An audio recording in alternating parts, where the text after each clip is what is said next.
देखिए, देश के लोकतंत्र और बाबा साहेब के संविधान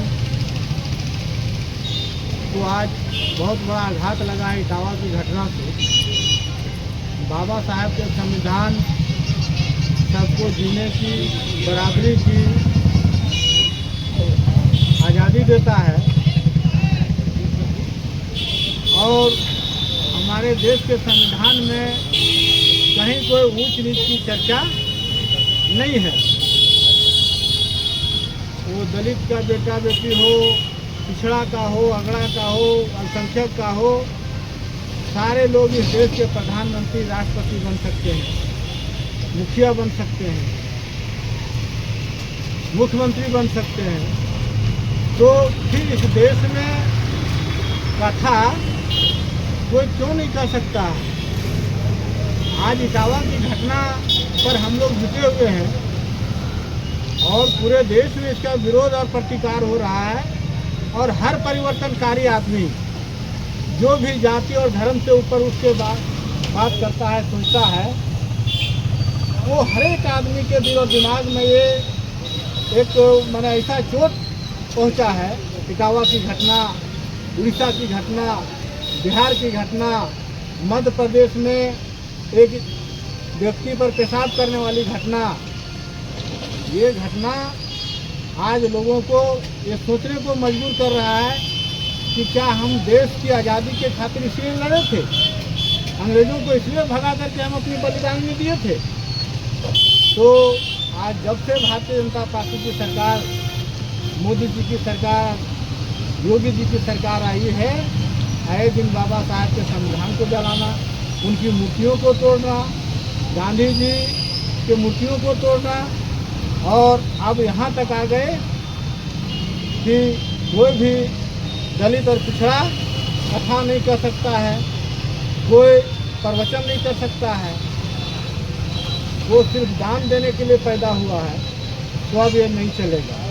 ये इटावा की घटना है, उड़ीसा की घटना है, बिहार में जो पासवान बेटी की मामला है, इसका हम लोग एक स्वर में बड़ी निंदा करते हैं और सरकार से मांग करते हैं कि ऐसे लोगों को फांसी के फंदे तक पहुंचाया जाए, ताकि भविष्य में इस तरह की जो है घटनाएं का कोई अंजाम देने की साहस नहीं करे।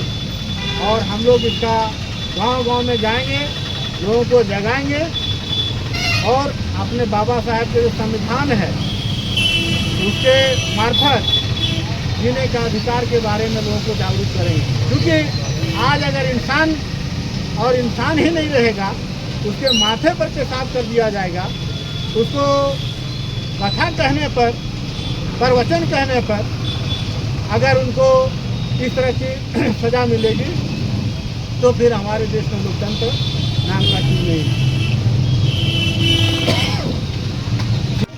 आप पत्रकार बंधुओं के माध्यम से कि जो भी इसमें शामिल है उसको कठोर से कठोर सजा मिले। आपके चैनल पर बहुत बहुत धन्यवाद देता हूँ और यह बहुत निंदनीय है। सभी गठबंधन के उपस्थित जो है, हम लोग इसकी घोर निंदा करते हैं।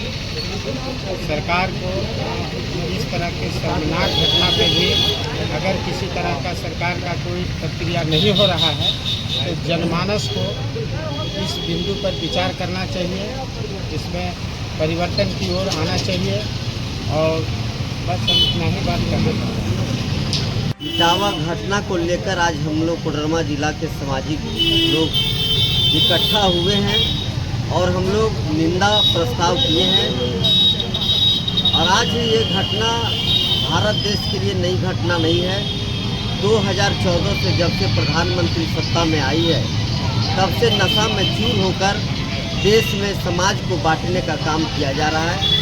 यह अब हम लोगों को दलित, पिछड़ा वर्ग, अल्पसंख्यक, आदिवासी सब हम लोग एकजुट हो रहे हैं और एकजुट होकर के यह देश में एक बड़ा आंदोलन खड़ा करने जा रहे हैं। जब हम बड़ा आंदोलन खड़ा होंगे, यह सत्ता से जब तक मोदी को कबाड़ के नहीं फेंकेंगे तब तक यह घटना होती रहेगी। इसलिए यह घटना में जो शामिल है वो हम लोग मांग करते हैं वैसे व्यक्ति को ट्रायल केस चलाकर उसको फांसी की सज़ा मिले, ताकि इस तरह की घटना में तुरंत फांसी मिलेगा तो दूसरे जगह फिर तुरंत घटना नहीं होगी। इसलिए हम लोग आज जो जितने लोग आए हैं हम लोग मांग करते हैं कि फांसी की मांग हो।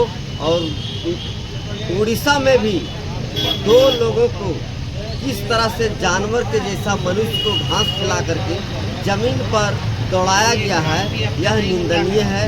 इस तरह कई घटना है उत्तर प्रदेश में, प्रत्येक दिन 1 ना 2 घटना होती रहती है। और आदित्यनाथ योगी वहाँ ढोल पीटते हैं कि हम यहाँ आतंकवाद ख़त्म कर दिए हैं, उग्रवाद ख़त्म कर दिए हैं, यहाँ माफिया राज ख़त्म कर दिए हैं, हम बुलडोज़र बाबा हैं। अरे बुलडोज़र बाबा हैं तो इटावा में घटना क्यों हुआ, उस पर बुलडोज़र क्यों नहीं चला? हम जनता पूछना चाहती है, देश की जनता पूछना चाहती है, देश के दलित पूछना चाहती है, देश के पिछड़े वर्ग पूछना चाहती है, देश के आदिवासी भाई पूछना चाहती है। यदि नरेंद्र मोदी यदि अभी तक होश नहीं आया है तो होश संभाल लो, नहीं तो हम सड़कों पर आएंगे और आपको होश समझाने का काम करेंगे। यही हमारा कहना है।